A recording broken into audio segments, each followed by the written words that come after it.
Well, welcome everyone to our Wednesday night class. It's May 3rd, 2023, and welcome everyone here in the room and to those of you who are online. So don't forget, those of you who are in the room, if you have a cell phone, please turn it off now so not to disrupt the class. And if you're at home and have a cell phone, it's up to you what you want to do with it. Our class tonight will run about an hour and a half. Guy speaks for about an hour. We take a 5-minute break, and then we'll come back for questions and answers. And during the talk tonight, Guy will ask for participation from everybody, people here and online. And you can do that by going to either your chat box or your question box, depending what format you're on. Go to webinar, YouTube, or Facebook. So someone behind the scenes will help you also with any technical problems you might have at those same places. So we welcome all of you here tonight, and we're going to get started with class now, and I will read the talk title. How to end the daily painful dramas in your life.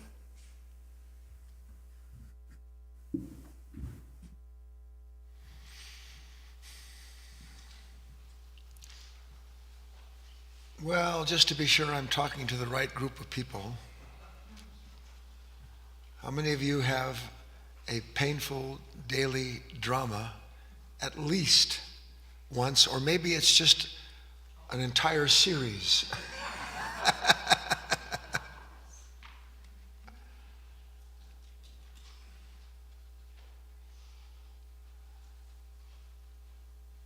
Before I read the key lesson and then ask my actors to come on stage, I've written a short act, a story, and then we're going to have a story at the end.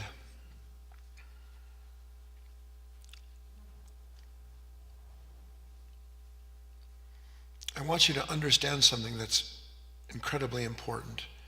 And I'll say the words, but it's going to be up to you to work to understand the meaning of it.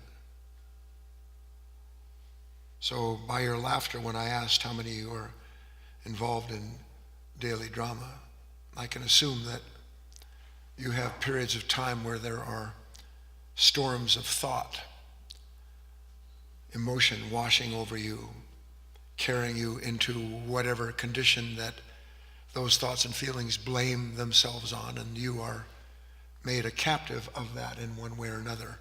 It's very common on this planet. Human beings live in a constant state of dreaming. And it doesn't matter what you do when you're in a dream. You can dream forever, and humanity does, it seems.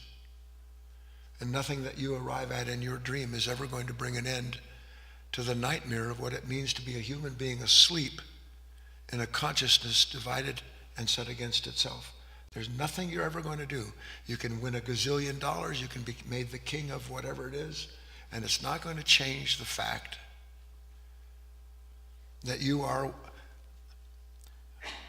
to use words that will relate to our entire talk tonight, that you are constantly brought into a command performance in a pop-up theater full of pain. And we're going to talk about that pop-up theater full of pain tonight. So let me read the key lesson and then we'll get started.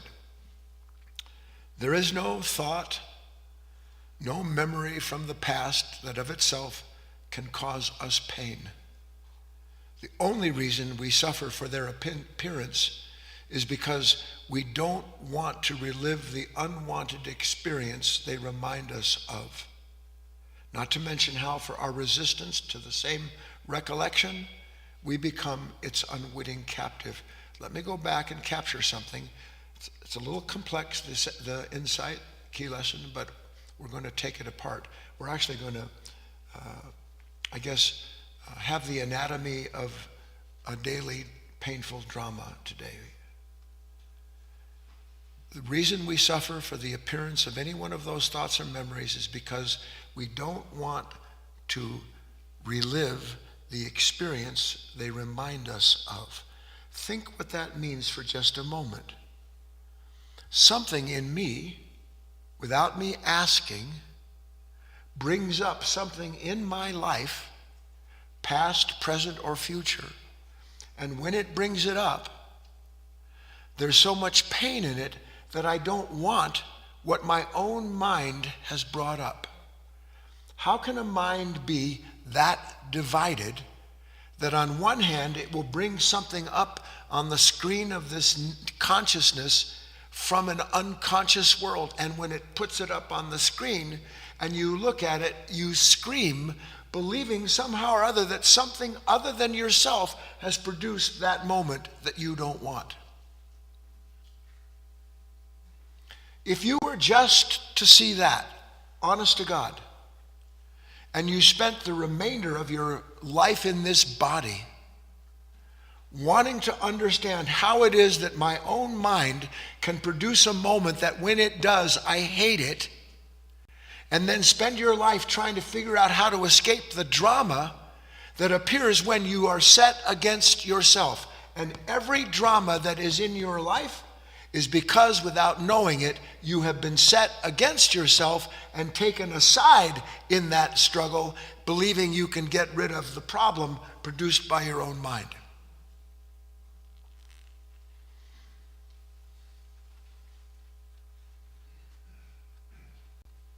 The gift of life, the gift of liberty, is that you are, unlike, as far as I know, all other creations, at least on this plane of existence, you have been given the gift of being able to be aware of your own consciousness as opposed to being asleep within it and made a captive of all of its movements. When do we have a set of stormy thoughts? We often talk about this. What creates a thought storm? A thought storm. What creates it? Now, see, you're pretty quick to say an unwanted moment. We've had a whale of a winter here. That was quite the lightning and thunderstorm, wasn't it, yesterday? That was fantastic. What causes that? You know what causes storms in the world? Opposing pressure systems. All storms are the result of opposing systems. Now, we get it in the world. High pressure meets low pressure. Kaboom, thunder, lightning, whatever it is that happens. Low pressure comes in and blows out high pressure because everything's constantly moving. And you have this conflict, seemingly conflict. It's not really conflict. You have the constant reconciliation of opposing weather systems in order to produce weather that is necessary for that area in its given time, given the general conditions climate-wise. It's exactly the same thing inside of you, except there's a problem, is that both systems are created by one mind. High pressure, created by a certain set of demands. Low pressure, created by something in you that doesn't want what comes along to replace what you want. Pressurized systems, psychologically, colliding with one another, and no awareness that it's the same consciousness doing it. No awareness the same consciousness is doing it. So this manifests itself in a very particular way. One that I'm going to bring my actors on stage now so that we can have a simple example of something we're going to spend time studying in great depth. So what you see on stage, I hope you can get over it, is John and Terry. And they are, in this particular theater, in this drama, they are brothers and sisters who, over the last 7 years, since he moved to the West Coast and she stayed on the East Coast, they are divided except for a week or two every year when he travels east to spend time with his sister.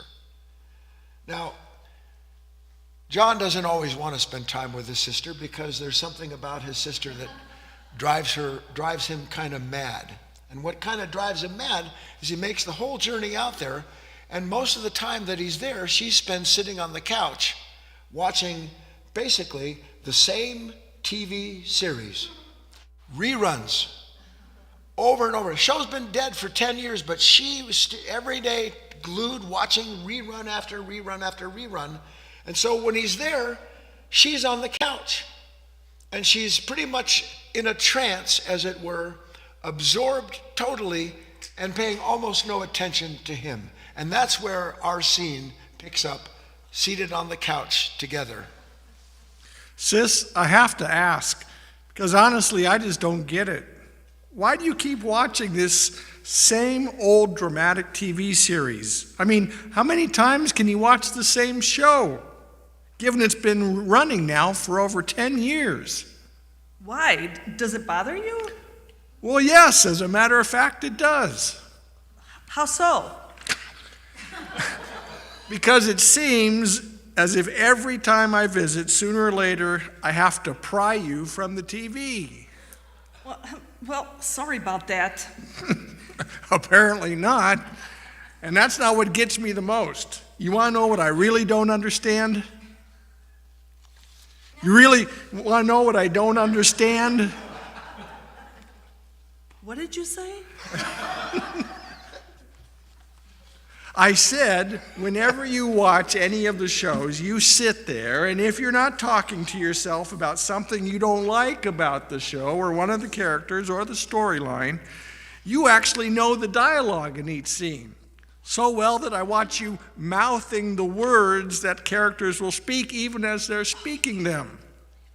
And this I really don't understand.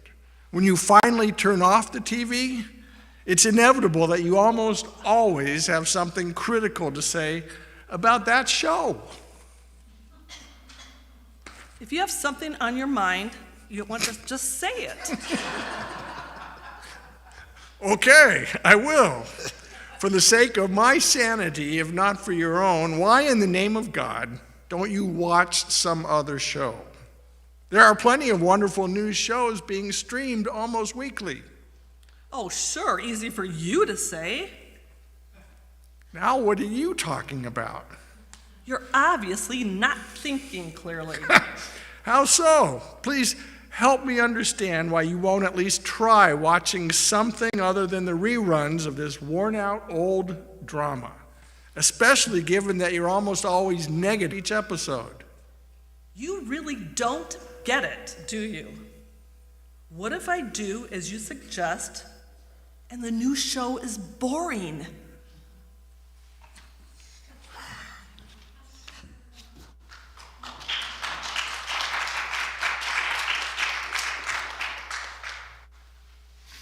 So what do we have here in that little story? We have a brother and a sister who represent you and I in one way or another.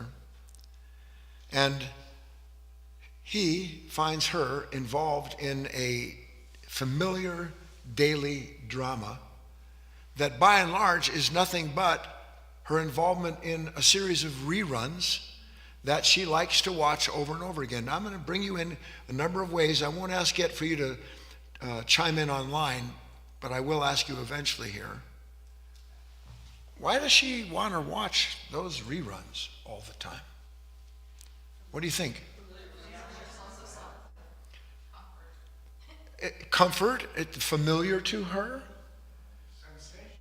She gets a very familiar set of sensations all the time. She actually, do you ever have, I know people who've watched like commercials. They actually can talk the commercials while the commercials are going on. Now, to get going here, how many of you find yourself involved in reliving some form of daily drama? Now, when you're reliving some form of daily drama, do you think to yourself, this is a rerun? Yes or no? No, it's never a rerun when it's a drama. The fact that it's a drama means that there's something that I'm intrigued about, and my full attention is on doing what when I'm caught up in that drama? You would swear, wouldn't you, that as you're going through that drama, that that's the last thing that you want to do? Much like the sister in our act, she sits there and watches these dramas, relives them, and each and every time she does, she's talking to herself about how much she doesn't like any of the characters and the storyline. And yet there she is, riveted in the drama that she denies she likes. I hope I'm making a point.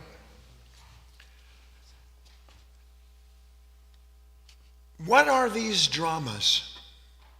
We're going to look at this together. Because what I'm asking is, can you see that you don't need another person to be in a drama? Yes or no?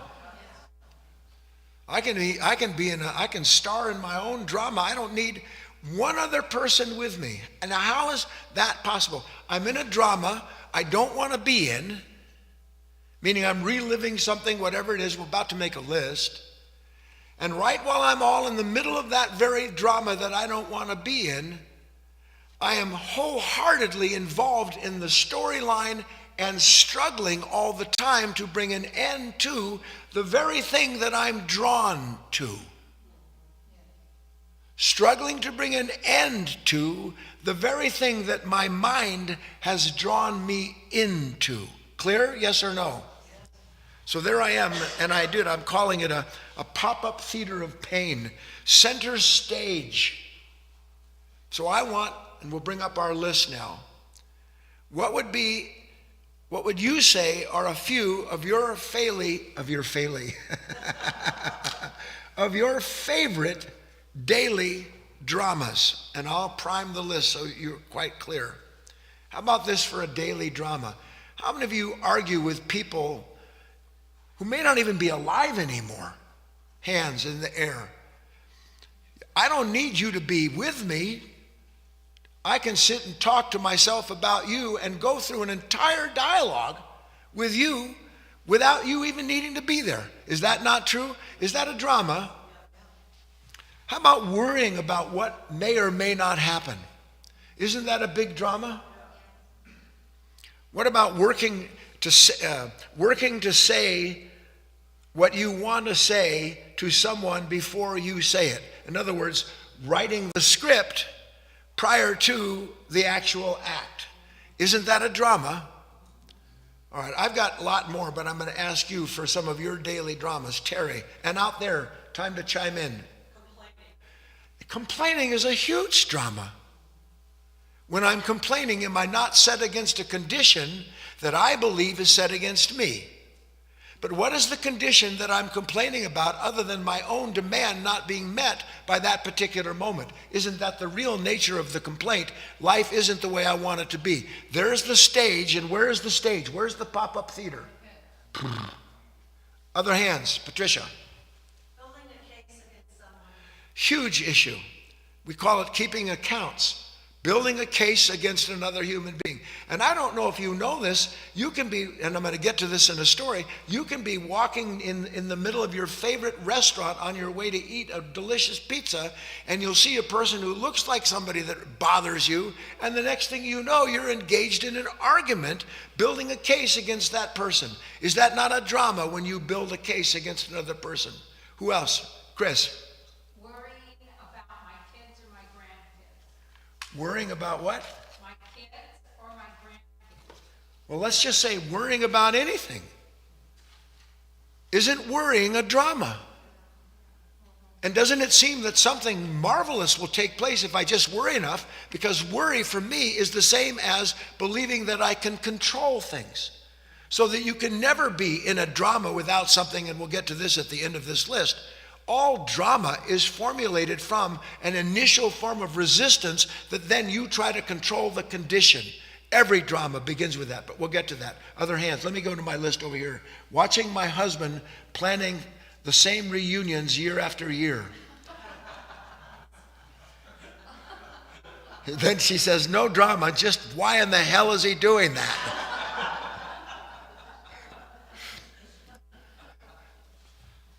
Can you see that when you get, drama, What's behind all this planning? I want to smell like a rose. I want to come out. I want everything just the way I want it. So that means that I'm actually afraid that it's not going to be. I'm worried that I'll be misunderstood or people will misperceive me. So now I'm caught up in the drama of trying to, listen to this, I'm caught up in the drama of trying to please people in a time to come that may not even exist. Do you see it with me? To my board still. What if scenarios? Those are, of course, in the room. Anybody? Roger. Justification, huge drama. And by the way, I'm on the stage by myself, or I'm on a stage with someone else hoping that they buy my act. John T. writes, planning the future so nothing unwanted happens. How's that going, John T.? Rushing. This is a big one. It's on my list too. Rushing is a huge drama. I'm tense. I've got to get somewhere. I need to be on stage carrying out certain things on time so that the play goes exactly as planned. Yes or no? Big time drama. Beating a deadline, same thing. Despairing over health or aging. How about that? Fear of death for a drama.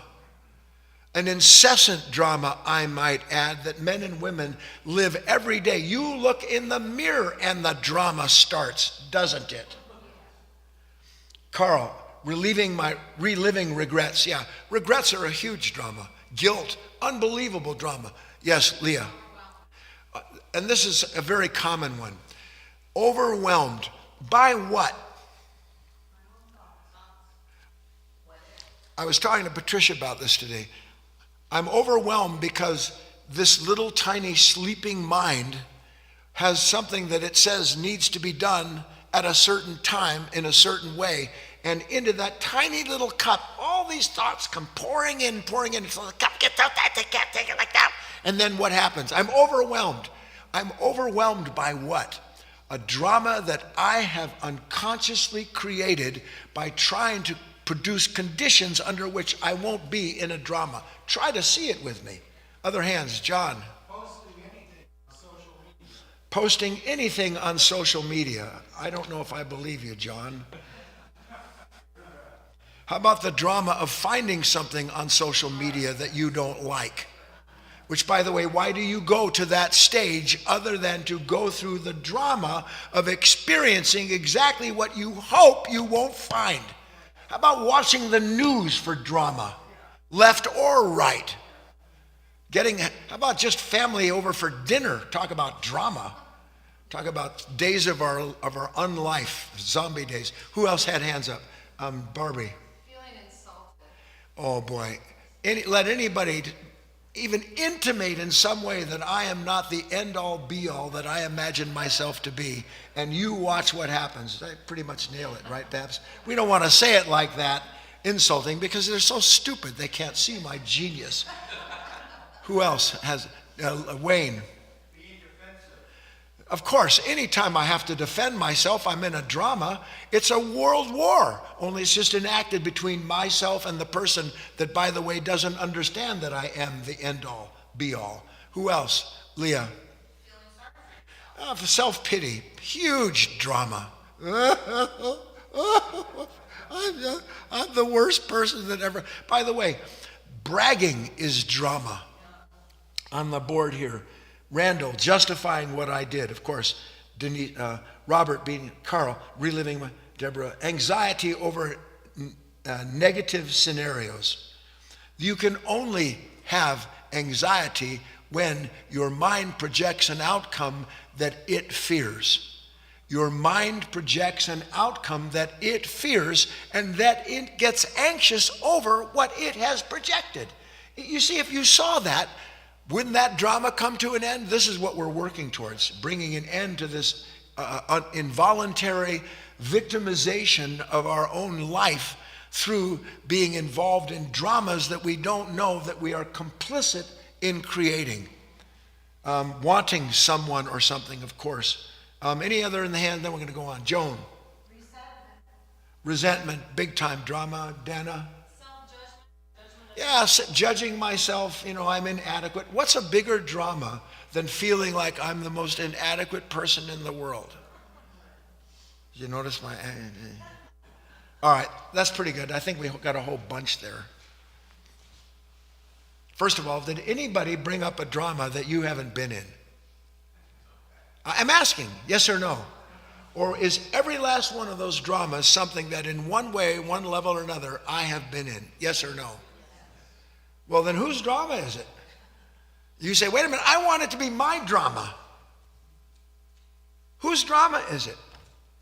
If those dramas are absolutely, constantly going on, unfolding in human consciousness, then they're not particular to you, which I know is a problem. Why is it a problem that they're not particular to me? I'm important. Isn't that a key feature of every single drama? Yes or no? Who's on center stage? Moi. And I can't begin to understand that on center stage in that moment, how did I get there? And let me add one thing quickly before we leave our list. Did anybody notice anything about these dramas, what they all share in common? Every last one of them is something we don't want. Nobody gave me a positive drama. Did they? So by definition, every drama that I'm involved in is dark. Yes or no? So now let's add that to our list of points about drama. How do we get there? Please, I ask it lightheartedly, but do you know that every day you're in at least 10, 15 different dramas of different levels? Every day. What is all that energy? Do you wonder why you're tired, why you're exhausted, pressurized? Who's using all that energy? And it is a lot of energy, isn't it, to be in a drama? What's happening behind the scenes? I'm using stage talk. What's happening behind the scenes to create that kind of painful stress? That's the question. That's what we're going to study together. So let's get started. Take a nice deep breath. We're going to start with the anatomy. I turn it over to you. When does the curtain open on your drama? We all agree we have dramas. If I went through the list, when does the curtain open up for the drama and the scenes that follow that you're in? When does the curtain open up? Patricia? When I'm feeling empty. When I'm feeling... Empty. That's one way. She said when I'm feeling empty. Anybody else? When does the curtain open? Yes, David. When I wake up. That's very funny. Actually, the drama's been going on while you're sleeping. This is what a sleeping mind does. It's all the time working and grinding and trying to figure out how to bring an end to the pain that it's creating through its own divided state. But what David said, which was very funny, I said, when does the drama start? When does the curtain open? He said, when I open my eyes. Great answer. Joan. And a disturbance. The moment that there is something that happens that I don't want to happen, curtain opens. Yes or no? So all painful daily drama is seeded by some form of unseen resistance. We're working to understand these dramas that are destroying us and the world. Do you like being around people who are caught up in a drama? Why not? No, Pat said it's silly. No, it's not silly. It's because it's absolutely abhorrent. Who wants to be around somebody that's always in some kind of storm? For one thing, I have enough drama of my own without you bringing me your drama. And then if you bring me your drama and you don't get involved in my drama, then we're in a drama that you don't care anything about me. Sound familiar? All that drama is seeded by some form of resistance that in turn happens next. What? What happens next? Here's some moment. I have a sudden resistance to it. What follows that resistance? This is an anatomy of drama. of painful unconscious. What happens in that resistance? Dana? Monologue. Dana said monologue. You're ahead of the game. Oh, sorry. Well, because when you first run into something that you don't want, you're not even really sure why you don't want it. This is the problem. In fact, let me explain something to you. You have yet to see, and you will, the benign, loving, intelligent forces that guide a human being into a relationship with another level of being will see to it that you will begin to see with new eyes. We talked about new eyes on Sunday. What you don't see yet is that these moments where something happens and there is an initial resistance, is that reaction is happening at a completely different speed in your consciousness. You don't actually see the reaction itself, you experience the result of the reaction, because it's happening at a speed much faster than thought can follow. It belongs to another part of your consciousness, and that part, that center, if you want to use those words, moves at a completely different speed than you, who are so far behind the curve in terms of that reaction, that the next thing that happens, there's resistance, then there's this reaction, and then the reaction has brought up a certain kind of pain or pressure, and the next thing that happens is thought then begins to want to understand what the reaction was. And thought can't understand a reaction.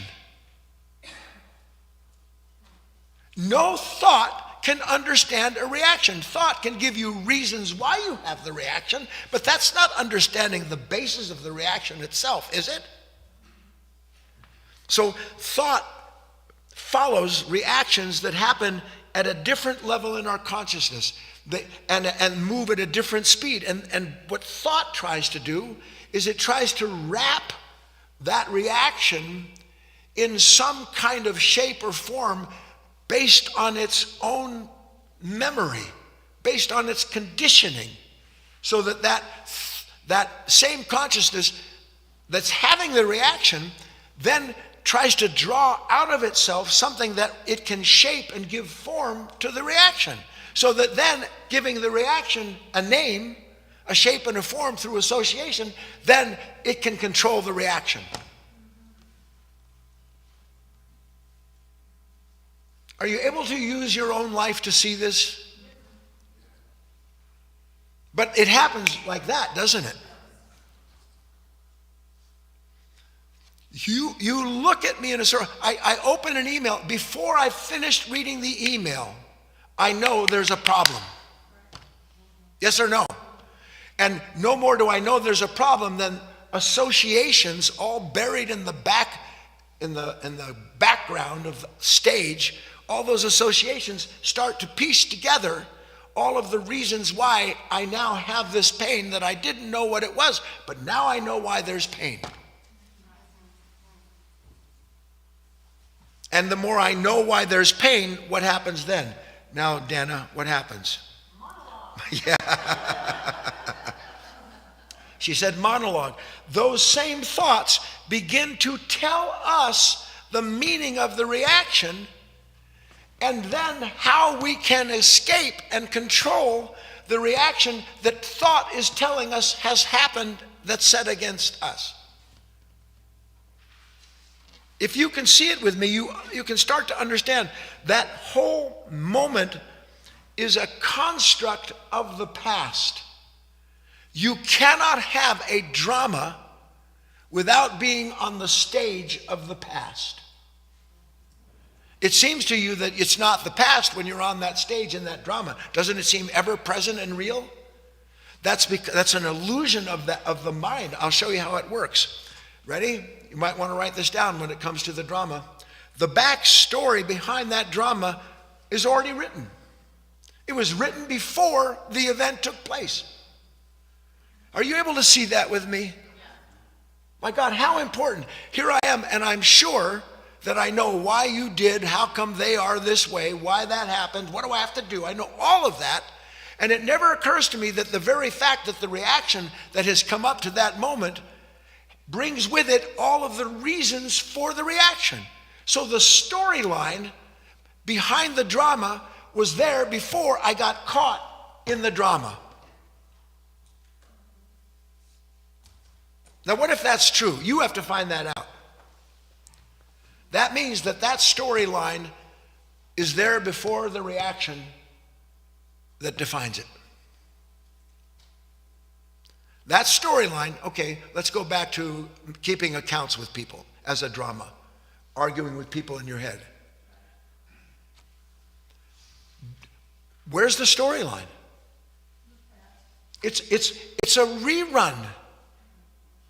It's a torment series, not a TV series.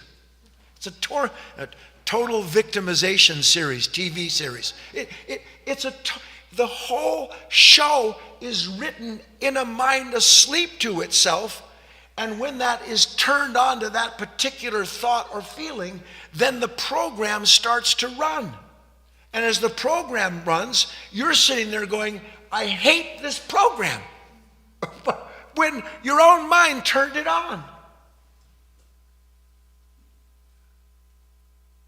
And you believe that hating the program, criticizing the characters, wondering why it's going that way, you sit there and wonder, why does this have to be like that? The point is, it doesn't have to be like that, except there's something in you that wants it to be like that so that it can have that constant sense of self that's caught up in that kind of a drama. How many of you are still working with me? That's why I'm asking you now, we went through 30 or 40 dramas. Aren't they very terribly familiar?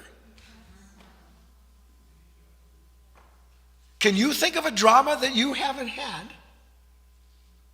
Or do you have variations on the theme? In TV or movie jargon, you have spin-offs. It's a spin-off the old Suffering series. That's exactly what it is. But if you see it as it's going on, it's so obvious to you, mother of pearl, not the same show.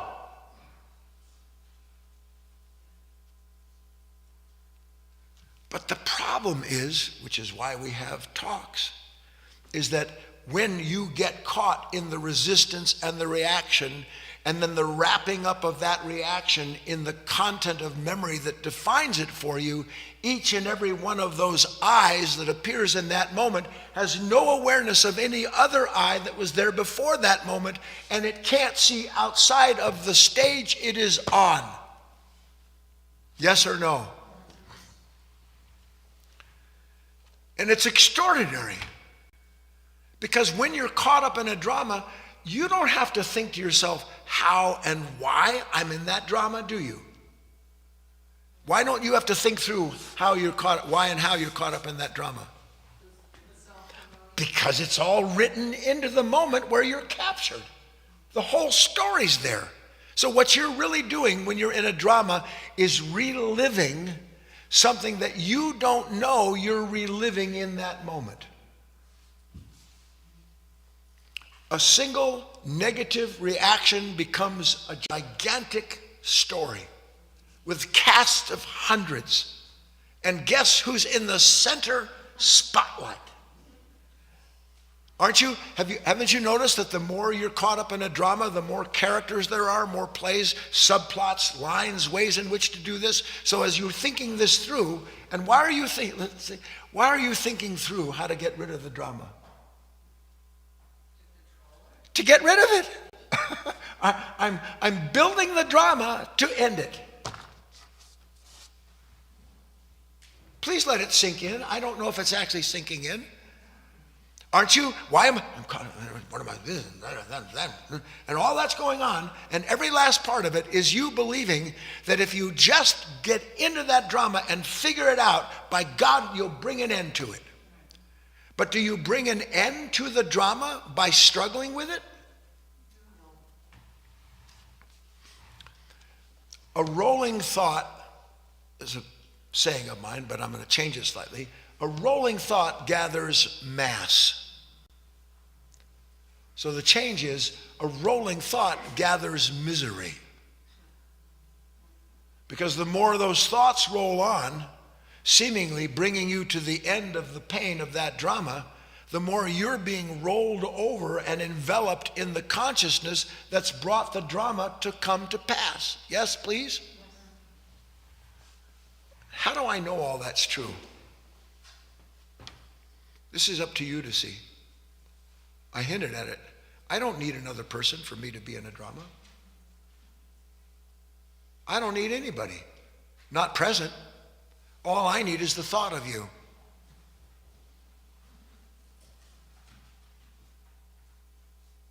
So who am I on stage with when I'm arguing in my head with someone or something?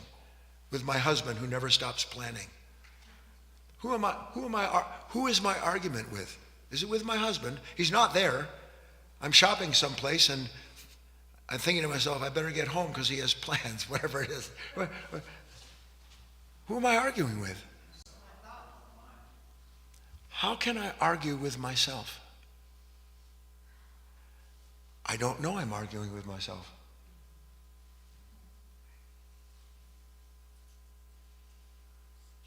It doesn't even occur to me.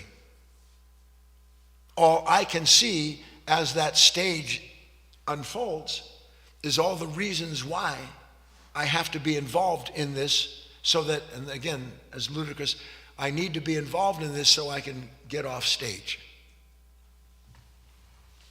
So, what have we learned? Because I have a story to tell you now. What have we learned? Anybody, tell me. What have we learned? My wife said we're crazy. We create our own drama. Huh? We create our own dramas. But anybody else want to tell me what we've learned? We resist our own imagery. We resist what, John? Our own imagery. We resist our own pain. We resist our own image, for sure. We're in a drama with ourselves. My mind's divided, Roger. Somehow I get captured by the resistance, the reaction, and the thoughts that come in order to rescue me. Are the thoughts rescuing me as they describe the drama? No, they're just adding more character, more plot, right?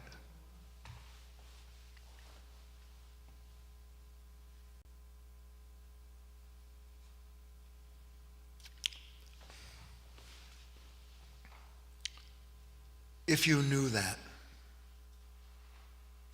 wide awake, you'll know you'll be in a drama before the night is over. You may not think of it as a drama, but if you're thinking about anything outside of what is practical, you're in a drama. Forget the big stuff. So I say, I know now something about the nature of these dramas.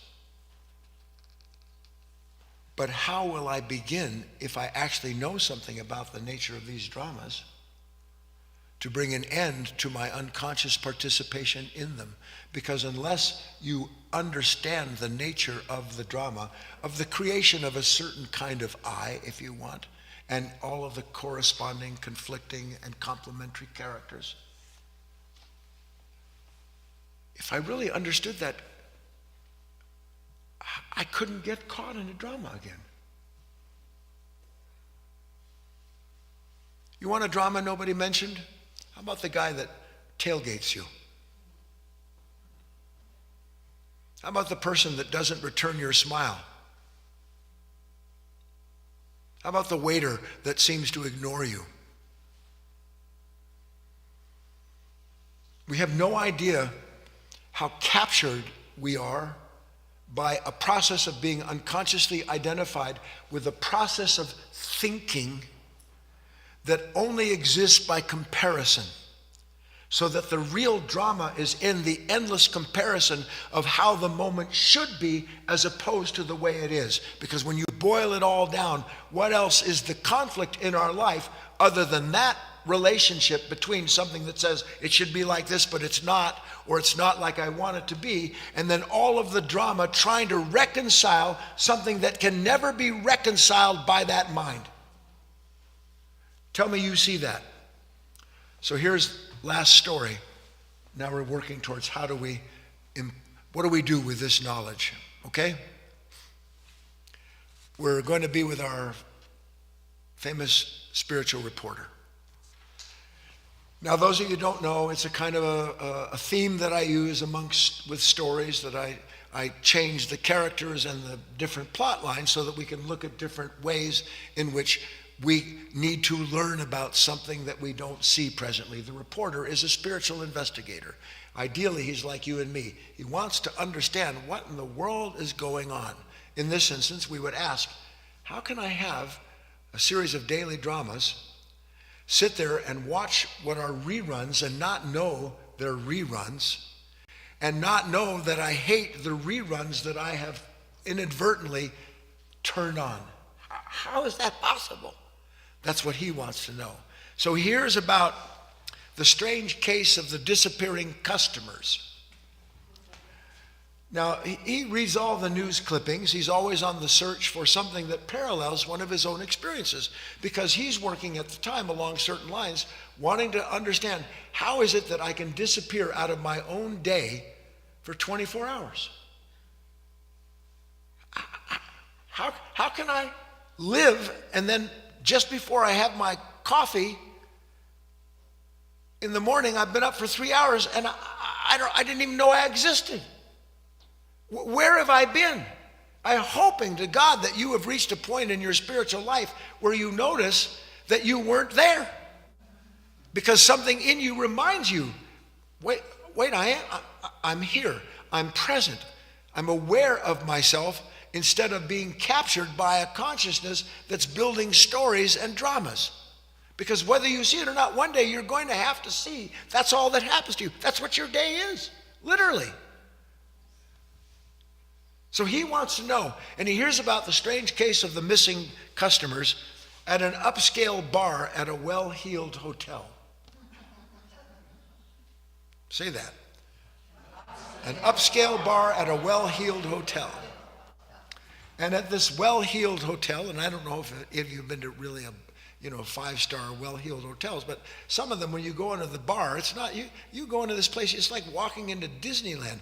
There's 5 87-inch screens strewn across the ceiling, around, nothing but TVs around you. And each TV is tuned into like a financial show, a fashion show, a sports program, an entertainment program, a social network, every last one with different things on the screen, and all talking at the same time. Now, I have to ask you a question. Why in the name of God would anybody go there? Well, don't shake your head. Why would anybody go someplace like that? To get away from my drama. To be distracted sufficiently, if nothing else, listen to this, by the very place that I can't stand, that I'm paying $42 for a beer in. So here's our reporter, and he hears about customers disappearing right off of their bar stools in this, what did I say it was? An upscale bar in a well-heeled hotel. And he walks in, and he's already staggered. He says, I'd like a VO and 7. That's what my father drank. I'm not even sure what that is. Maybe skip the 7. Just give me a pint. And so he's having his drink, and he's looking around, and the bar is a surround bar, and he looks over, and all of a sudden he notices one of the men sitting on a stool at the far end. He has kind of a little shock go through him, and he captures the attention of the reporter. And as that happens, the man, instead of looking at the screen, the man turns around. And now the reporter can see something. He doesn't understand why nobody else can see it. As the man turns around to whatever it was that caught his attention, forming literally right behind him, sort of in an amorphous way, is a small stage. And as the stage starts to formulate, kind of out of the ethers, a curtain appears. And as the curtain appears, and he's watching this, the man's watching, he's watching the reporter, watching the man is watching this, the curtain opens, and then amorphous figures start to appear. Now, our reporter doesn't know who these figures are, but apparently the man to whom this is appearing knows who it is, and he waves hello, and he smiles at one of the characters, and then the characters continue to take shape. And now the man's turned on his stool. He's not even watching the television anymore. He's looking at the stage that's unfolding in front of him that nobody else can see except for the reporter. And as he's doing that, everything gets clearer and clearer, sharper and sharper, and then one of the characters on the stage reaches, who the heck knows where he's reaching from? It's like Twilight Zone. Hands are the man on the bar a script. And as he's handing the man on the stool a script, apparently he gets an instruction. The man opens the script and somebody else on the stage starts reading lines. And as the reporter's watching this, it's stunning. Can you imagine seeing something like this? Our man on the stool in the where is he?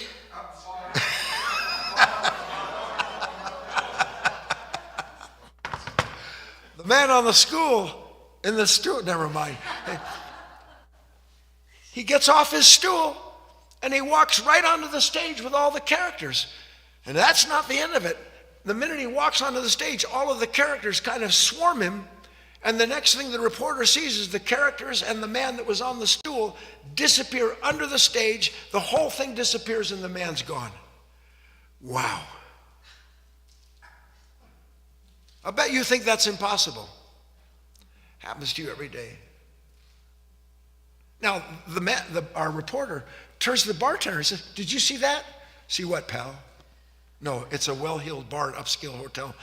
Upscale bar, well-heeled hotel." He says, "What are you talking about, sir?" "Where did that patron go?" "What patron are you talking about, sir?" "The man that was sitting down at the end of the bar." "I don't know what you're talking about. I haven't seen anything unusual." Now the reporter is really bugged, because you would think if somebody actually went through that, disappeared in a upscale bar at a well-heeled hotel, somebody would notice it, wouldn't you? Nobody notices. How is it possible? How is it possible that you don't notice when you disappear? So, get through the story because I've got to do it. Our reporter goes there for several nights in a row. He sees a woman, he sees another man, he sees a couple. Exact same scenario. They're watching the television. Now, what does it mean they're watching the television? It means that my attention is glued onto something outside of me. Fashion, finance, health, food, blah, blah, blah. And all that, and apparently something they see triggers something in them. And the moment it triggers, they each turn around. And as they each turn around, I don't have to go through that again, do I? You don't have to be so immediately happy that I'm not. Same exact thing, and they disappear. Now, little does anybody in that bar know, but our reporter finds out, because he files a missing person report, that each and every one of those people shows up a day or two later like they've been mugged. Do you feel mugged after you've been in a drama? So he's there on the 7th night, and he's wondering, A, how does this happen? B, how does anybody escape something like this? It's so compelling. To be brought into the middle of a drama as the central character and everybody around you engaged in a dialogue is, maybe you don't really get that yet. You know all the dialogue that goes inside of your head? It is not you talking to yourself. It is you engaged with a series of conditioned thoughts and their associated characters. And those characters are actually carrying on a conversation, and you happen to be, in quotes, in the middle of them, because it is this consciousness asleep to itself involved in all of that dialogue. And he's sitting there, and sure enough, there's an attractive woman, and she's just sitting 2 stools down from him. And something she's watching, I don't know, the Food Network, who knows what it is, fashion. She has, obviously something happens, turns around, Little by little, the stage appears, curtain, people, all the business, and he can see, he wants to get up and tell her, stop, don't do that, don't go. But he can't. He's kind of hypnotized by the whole thing. And sure enough, she sees it. She starts to get up. She starts to move from her stage, when instead of doing that, something else happens. She's handed the script. She opens it up, which is always the dead giveaway. But instead, she closes the script. But she does walk onto the stage. And when she walks onto the stage, he's watching her. Nobody else can see this. One day you will see this as surely as I'm describing it to you. She walks onto the stage and she whispers something into the ear of all the 12 people who are on the stage. And with each person that she whispers something in the ear of, they have some kind of shock themselves. And they turn their back on her for a moment. Bit by bit, she goes to every last one of those 12 people. And in the end, when she gets to the last person and whispers something in their ear, all of them suddenly fade into nothingness, and the bright stage lights that were there in the moment before go black, and the stage disappears. Needless to say, he's stunned. He gets off his stool and he said, "Did you see what I saw?" She said, "I don't know. What did you see?" "Well, I've been here for a week and I've been watching this, something causing people to turn around and get involved in some kind of act on a stage. Was that what's going on?" So you could see that. She said, "Yeah, I could." He said, "But what I want to know is, how in the world did you do that? I've watched 6 other people succumb to the temptation of whatever that's about and disappear. How did you not do that?" She said, "First of all, when I first wrote this, I wrote these words: it's not my first rodeo, but I realized nobody in an upscale hotel with well-heeled bar says not my rodeo." She says, "First you have to understand it's not the first time that I've found myself on the stage of that theater. I tell you the truth," she said, "I can't count how many reruns of that same show, or for that matter, the endless spin-offs that I have starred in to my regret." I said, "First of all, that's phenomenal that you even know what I'm talking about. But let's say I understand what you're saying. I couldn't hear what you were saying to them. I mean, you said something that made all of them disappear, the whole kit and caboodle." Those are my words. You won't find that in an upscale bar at a well-heeled hotel. The whole thing, everybody just disappeared. "I want to know what you said, because I tell you the truth, even though I don't remember it, I kind of recognize that. I don't recognize the individual theater that showed up for all these people, but I know for a fact that I'm caught up in dramas, and that's why I'm here. I disappear, I want to know what happens to me. What did you say?" She said, "Well, you know the old saying, the show must go on." How many of you know that old? He said, "Of course I know that old saying." "Well," she said, "what I said to them was a real showstopper." "Don't keep me waiting. What do you mean it was a showstopper?" "I could see that, but I want to know what you said. Given that the spotlight was on you, you were center stage, the whole story, all the characters revolve you. What did you say? What did you whisper in their ear?" And here's what she whispered in their ear: "Not this time. I've seen how this drama ends, so now is as good as any time to close the curtain on the old show. Close the curtain on the old show." Now, can you see, at least in this room at this moment while you're watching, that you do know exactly how every last one of those dramas ends? And isn't it true that they never really end? You kind of just disappear onto the stage with all those characters, all those thoughts and feelings, and then a day later you find yourself somehow not living that drama, but then something comes and you're right back keeping the account. You're right back justifying. You're right back in the guilt. You're right back in the anxiety about tomorrow. Yay or nay? Yes. When does that drama end? When you close the curtain on the show. That's when it ends, and it'll never end until then. So here's the exercise as we bring the talk to a close. You all know the moment where, in the story and in your own life, when does the drama begin? We talked about it at the start. The moment I feel some kind of resistance and there's some kind of reaction to the moment that I don't want. That's when the drama begins. So you must be sensitive enough, capable enough of recognizing that when that reaction comes, you must stop struggling to find an end to the drama as it's brewing. You must stop struggling to bring an end to the drama as it brews. Why are we struggling to bring an end to the drama?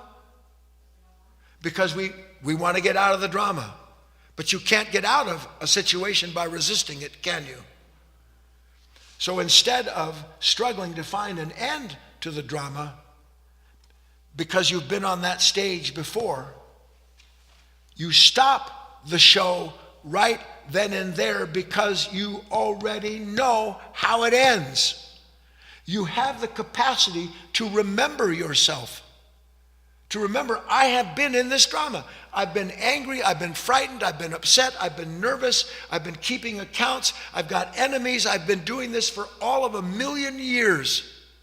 And I'm all the time still drawn into that drama because I have yet to see how it appears, how I get sucked into it, and most importantly, that the only way it will end is when I end my relationship with that drama. Period. And you can. Do you know how it's possible? By being present enough to recognize that you have been on that stage, you have suffered that same scenario in one form or another 1,000 times. And you have suffered it for nothing.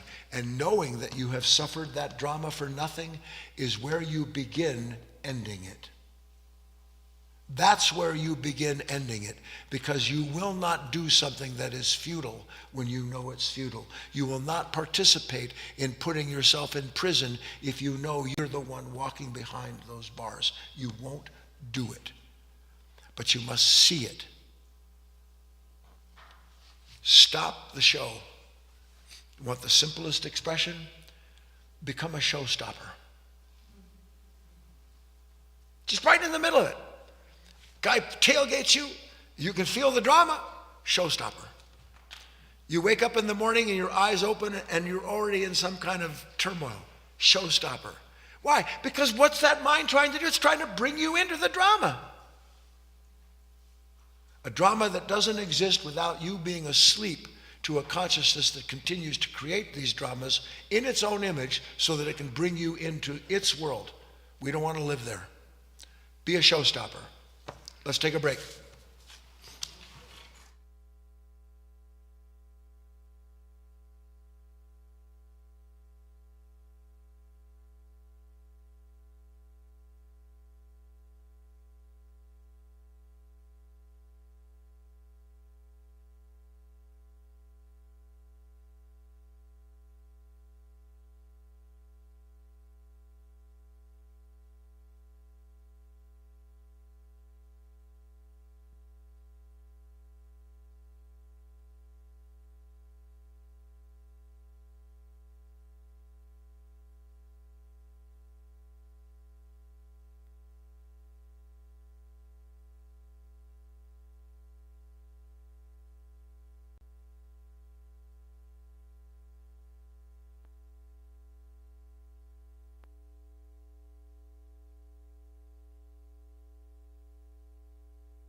Welcome back, everybody. We're going to get started with our questions and answers very shortly. I just want to bring up that all these classes that are free are sponsored by the Life of Learning Foundation, and many of you are already helping us. But if you'd also like to help us, if you haven't in the past, you can go to guyfinley.org/donate, and any amount helps us with this work. So right there you can see, and there's other ways you can help us as well if you go to that page.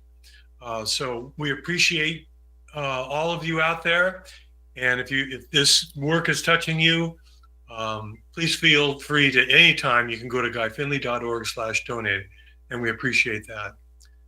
All right, let's go ahead and get right into it here with Guy. Let's bring Guy back on. Guy, we have 3 written questions from Sunday. Would you like to take those first? I don't hear Guy, first of all. Yes, please. Oh, okay. Now I do. All right. Here's the first one from Beatrice. Do you have those in front of you, Guy? These questions? I might. Kate's going to do something, right? Yes. Okay, I'll read Beatrice first. She says, "Thanks, Guy, and everybody for allowing me to see you. I see the tulips. I see the green background. I see the words. I see God. I see the communion of intention and attention, timeless, blissful, eternal, present. Did I reflect back your today's pointers, Guy?" Referring back to Sunday. Yes.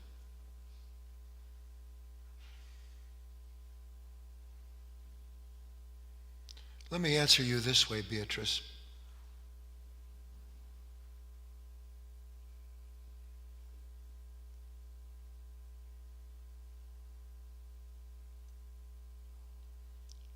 So much of our life, the dramas that we're in relative to tonight's talk, is because we live in a world that we have imagined should be a certain way so that we can be who we've imagined ourselves to be.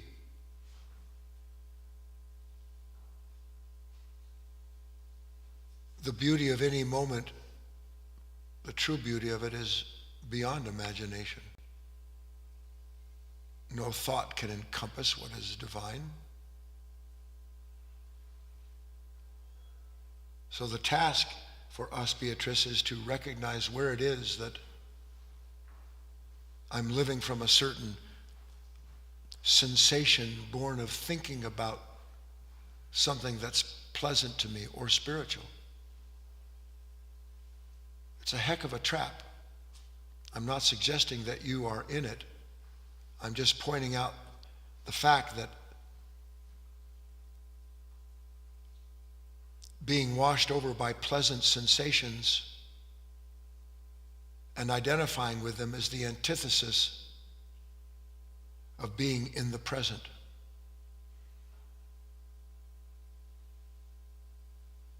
Identification is antithetical to the true aspirant. And every drama that we have is born of something that we're identified with, that's challenged by something that we feel afraid of because of our identification.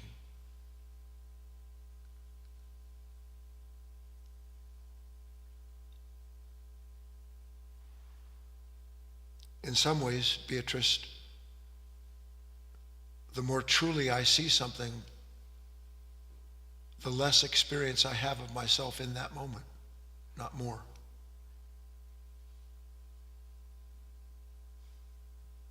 And lastly, seeing is always without thought.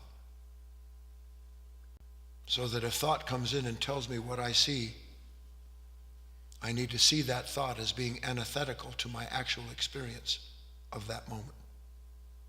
I hope that communicates a little bit of what I want to share with you and encourage you by. On we go, Doug. All right, I just want to welcome anybody to join the queue by raising your hand. Hit the little hand icon, and that'll bring you up. And you can, if you want to talk with Guy, you can do that. But in the meantime, we're going to go next to Rodiani. And that person says, someone has a very strong bodily pain, serious financial survival problems, and complains that people do not care for her and she is a failure. How do I communicate in a positive manner with this person? Does the answer include remaining silent with awareness? Please comment.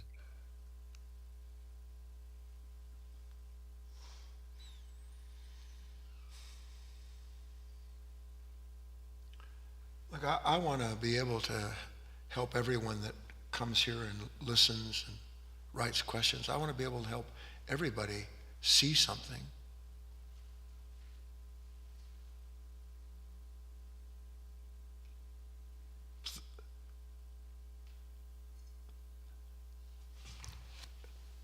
We just don't understand. We want a script. We want to know who to be. We want to know how to be that person that we imagine. We want to know the best way to get through problems with toxic people. We want a well-scripted life. And every script that you have for life is the source of your suffering, not your security. Period.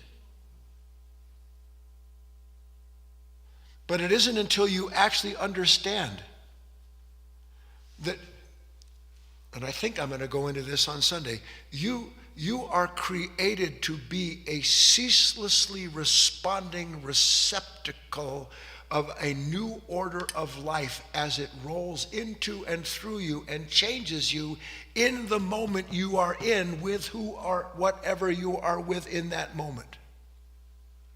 So that it's the moment that lives, not you trying to make the moment what you want to live so you can be comfortable. It's the moment that's alive. You're part of the living moment. You're not apart from it, trying to change or control moments so that you can feel like you've got it nailed.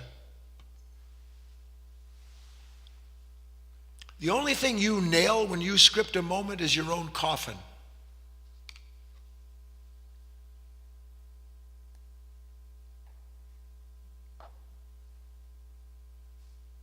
I'm so uncomfortable around people who are in pain. I'm so disturbed by friends or family that are in serious financial distress.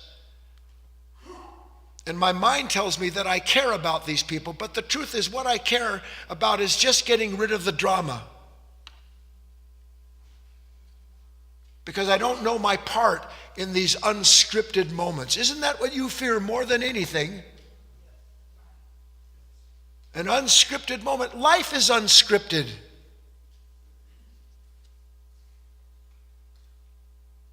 Suffering is ceaselessly writing the next moment and then rewriting it when the condition changes. That's what suffering is, because it belongs to a consciousness that comes into those moments fully conditioned and fully convinced unless it goes down the way it's written, there's a problem. The problem is that consciousness, not the characters or the qualities of the moment that we're in. So if you want to know how to communicate in a positive manner with that person, go into it without trying to communicate in a positive manner. Let's go on. Okay, Guy, we have a Robert Smith in the queue, and we have a question from Robert. Robert, let me unmute you, and I'll ask you if this is your question. If not, we'll ask it. Were you the one who wrote the question on Sunday, Robert, regarding is there value in working and focusing on centers? Was that you? Okay, Yes. Great. Go ahead. Ask another question. No, you can ask that question or anyone you want. Any question that you want, Robert. Fair enough. Interesting talk. Like it. Love it. So as I get this, I'm trying to form the word, sorry. Sure. Engaging in what's new takes an effort from which all those things that are formatory in me fights against. All those formatory things want to play the old things as opposed to engage in the new thing.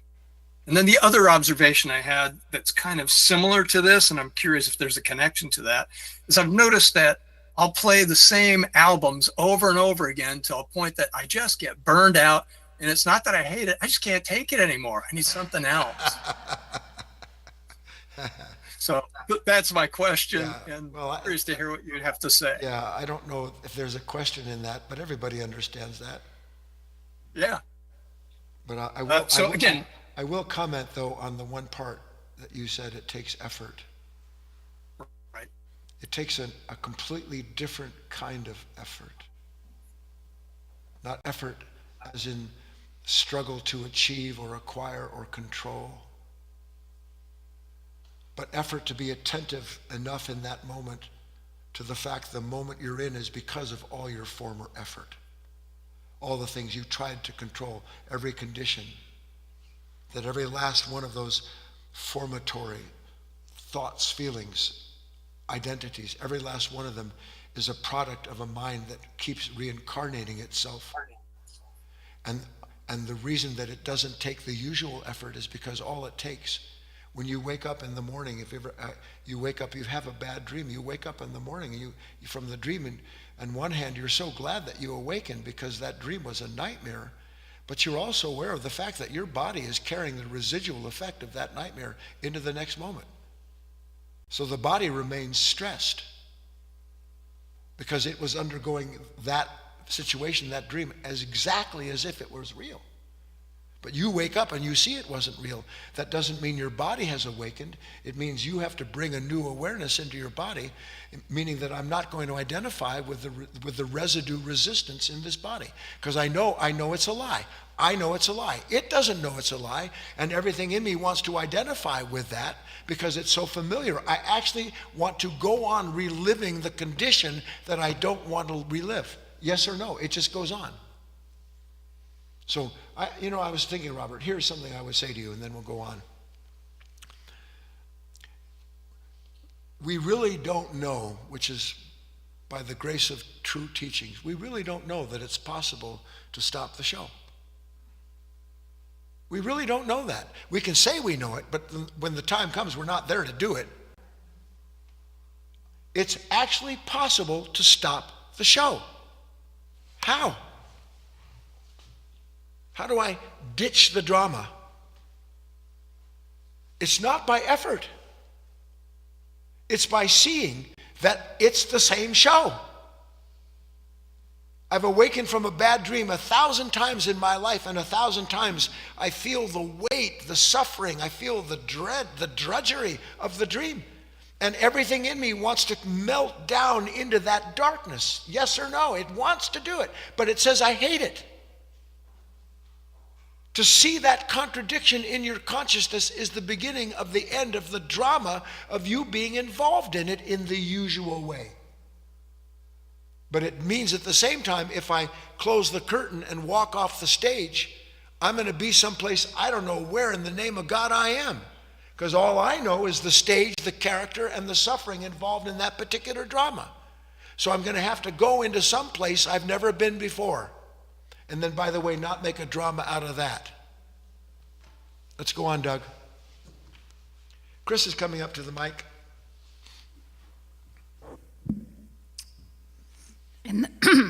My name is Chris.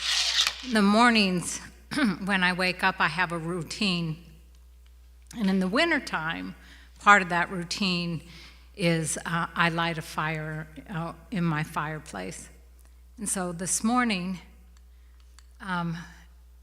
it was just an interesting fact. I was lighting my fire, and I was on my knees, and I came back to myself, and I realized the thought was, where have you been? I had been up like 25 minutes, and here I was on my knees lighting my fire, and I was completely sound asleep through the whole thing. It just reminded me of what you said. Exactly it. I was in a show. I was starring in a show, Starring in some show. some kind of drama, and the next thing I know, I find myself on my knees lighting a fire, which is a heck of a lot better than finding yourself on your knees and being lit on fire. Yeah. Yeah, yeah.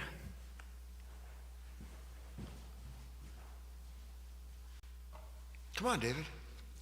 David's coming up.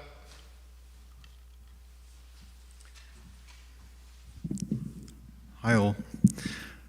My name is David, and I used to do acting, and You used to? yeah, yeah. Well, I wanted to become an actor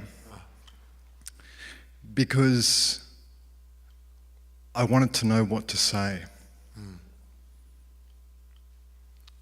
I would be protected by a role. Yeah.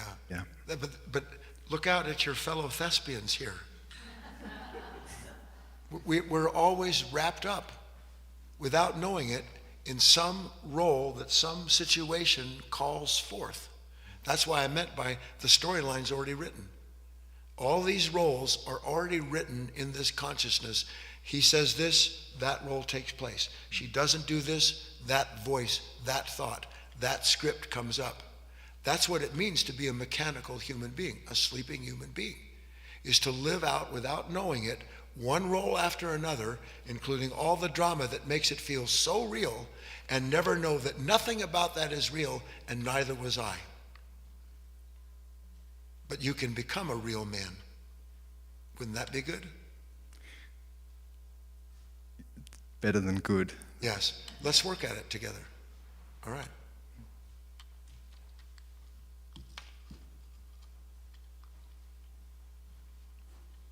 Over to you, Doug. Back to me. Okay, we have a question from Susanna. She asks, how do we stop the past dramas? Just tell ourselves stop?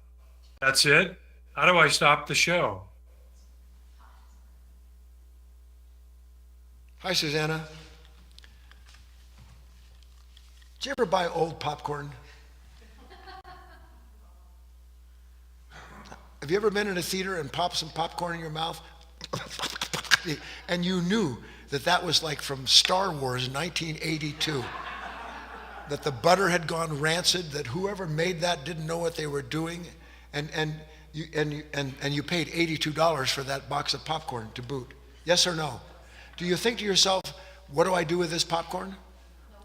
Or, I know what most of us do. We say, well, I bought it, I'm going to eat it.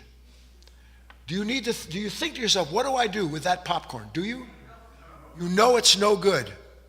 Susanna, when you know the drama is an old drama and that you've lived it 1,000 times, you won't have to ask yourself, what do I do with this foul taste of this scene that's unfolding in my mind? But you have to, and you will develop the capacity to be aware of how there is, most of you don't know this, in the motion picture, everything's digitized now, but once upon a time, if you were over at MGM or Universal, which in the old days I used to be there, you walk in, they have warehouses of cans of film, warehouses. It goes on forever. That's this. It's a warehouse of old reels. And all you need is somebody to pull up something from a title that you know, and the play starts. When you start recognizing that you didn't engage that reel, those thoughts, that drama, and that you are being dragged into it, that you'll know you're being dragged into it because you've done it 1,000 times and you know how it ends, you'll say, showstopper. You won't say to yourself, I'm going to stop this. It will stop because you can't go into it. That's the difference. On we go, Doug. Okay, guy, we have Tony in the queue, and we have one question from Annette. Okay, Let's go to Tony next. for sure. Hi, good evening. Hi, Tony. I think I know why I like listening to you, Guy. You just get very funny sometimes, and I like that. But I've been accused of many things, but funny is not one of them. Please go on. I want to thank you for the showstopper. Showstopper. analogy. I love that. But I really agree with you. It doesn't take effort. It takes, to me, I think it takes courage, because it takes vulnerability. And when you have the courage to be vulnerable, I think you can only be that way when you've had prior suffering. And so I think prior suffering seems necessary to achieve what you're asking of us. Well, you've mixed up a couple things, some of them very right, and a few of them maybe just semantics, but let me clarify something. It does not take courage to stop the show. All it takes to be a showstopper is the realization that if I go one more moment in this show, my suffering is going to increase, it will be useless, and all that will happen is I'll be more convinced that this drama is necessary. When I see beyond the shadow of a doubt that fear wants to drag me into a drama, that enmity towards someone wants to bring me into reliving a resentment, that very awareness, that light that dwells in the darkness knows not, that light is the showstopper. It illuminates what has been in the dark, and when what is in the dark is revealed as being something dark, we're done with it. That's what it takes. The idea of being vulnerable, of courage, all of that, Tony, is ways in which I build another drama for myself as being someone who is a certain way and who has become vulnerable, blah, blah, blah. We don't need any of those words to describe who and what we are. What we need to do is something never stops describing us, and we need to depart from that drama, from that nature. So a lot of what you said was... Wouldn't you agree? Go ahead. But wouldn't you agree that if you've never really suffered, in the sense like been burned, it's really the best teacher? Oh yeah, no, there's no question about it, Tony. And I'll even agree with you on some of it. Here I am, and my mind's caught up in, God, all this is going on. What am I going to do? And I'm confused. I'm all caught up in that. And then suddenly, by the grace of God, I find myself on my knees, and I see that. And I see that I'm lighting a fire. Suddenly I wake up, and in that split second, I realize I got to step out of this. I don't care what it costs me that the characters on stage are telling me will happen. Because that's what happens, is something keeps telling you, this is too important, this requires too much attention, this is different this time, you have to go into this drama. And when you actually see that you have relived that drama 100 times, you will, without having to take thought, go through something simultaneously. One, I have to stop this. The show has to stop. Not because I am demanding it stops, but because I can see something is being demanded of me. I don't want to give up anymore. And then if you want to use these words, the courage, because suddenly I'm sitting here facing an emptiness, my security's being rocked, something's happening, I don't know what's going to happen to that relationship if I stop the show here, because I've always contributed to the stage performance. In that moment, you enter into a completely new field. And the new field is the awareness of the drama-creating consciousness. That's the new field. And in the awareness of that new field, you will be aware instantaneously of everything that's remaining on that stage, calling you, talking to you, threatening you. You'll be aware of all of that. And if you want to say it takes courage to remain there, I don't mind the word. Because there is a certain relationship between the pull of the familiar and my understanding I can't go there anymore, and entering into that unfamiliar territory and consciously suffering what formerly I suffered unconsciously. That's it. Let's go on, Doug. All right, Guy, we have one question from Annette. Someone else snuck in, but maybe we can keep him for Sunday. No, we'll do both. Let's have Annette. Okay. Thank you, Guy. What if we are trying to get things in order in our home, but there are different goals and people cannot seem to have an adult conversation, but rather go off on tangents or get stuck in other people's drama. They seem distracted or always looking for the next entertainment. We hit our heads on a stone wall and end up doing the work on our own.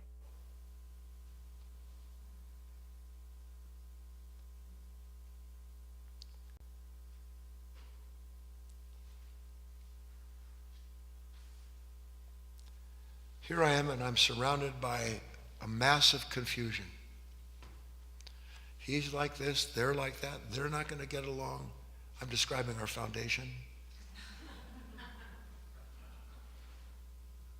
And it's my responsibility to see that everything works.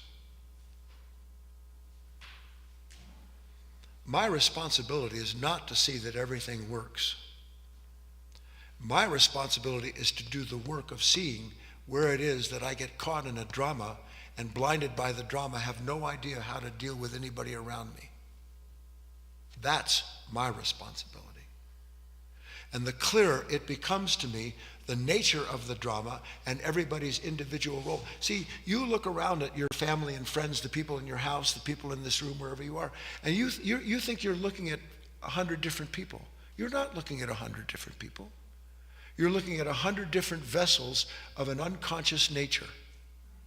And every last one of these vessels of an unconscious nature is there expressly to transcend that nature in themselves, and expressly for you to use their unconscious drama, for you to become aware of how you're drawn into every drama that presents itself to you. You can't wait to get into a drama. When you see that, you will step back. And you won't care what it costs you to step back. You won't care if the whole world abandons you. I tell you that's the truth, because you will no longer agree to abandon yourself, which you do every time you enter into one of these dramas. Now, back to specifically Annette. Where in the name of God did you get the idea that awakening is easy? Where did you get the idea that somehow you should be able to snap your fingers, through your understanding, everybody should fall in line? Where do we get an idea like that? From an unconscious nature that wants to get rid of everything that's challenging it. Mix it up, Annette. Get into it. See, we look at a situation and I say, well, I'm not going to get into that because I've tried before and all the rest. So I step back. And then what do I step back into? The drama of resenting everybody that won't act the way I want them to act. I'm still in a drama, aren't I? So what if my attitude was, I'm going to do everything I can to be as aware of myself as I can and to help everybody that I can who will listen to what I have to say. And if they don't want to say it, I'm not going to get involved in the drama that they don't want to say it. And if they want to stay in the drama and they're not interested in exiting the drama, then at some point I'm going to exit that drama altogether. I'll be a showstopper. I'll leave that moment. I'll leave those people. I'm not here to see that some other human being wakes up. You're not here to see that other people behave the way you want them to behave. You're here to become an awakened human being who serves what is divine from the inside out, given every last drama that you're drawn into, and then stopping the show so you can see the stage, the characters, and the consciousness creating it. We are involved in relationships that are painful because we love the pain in them, period. We love the drama. And if you doubt that's true, and I'm not talking about with 5, 6, 7, 10, 12-year-old children, but every other relationship that's an adult relationship, if I'm in it and I hate or resent or resist the people that I'm in that relationship with, I love the drama. And nothing in me wants to stop the show because I'm a star in some phase or some scene coming up. And that's all that consciousness cares about being. Went on a little too far, but you get the picture in that, I trust. Let's go on, Doug. Last one. She was the last one, Guy. I think it's time we stop the show. Agreed. I turn it over to you. I'll see everybody on Sunday. There'll be no Insight Timer this coming Saturday. I have to travel, so if you watch me on Insight Timer, join me a week from Saturday, and I'll see you on Insight Timer at that time. You'll get a notice in the mail. Bye.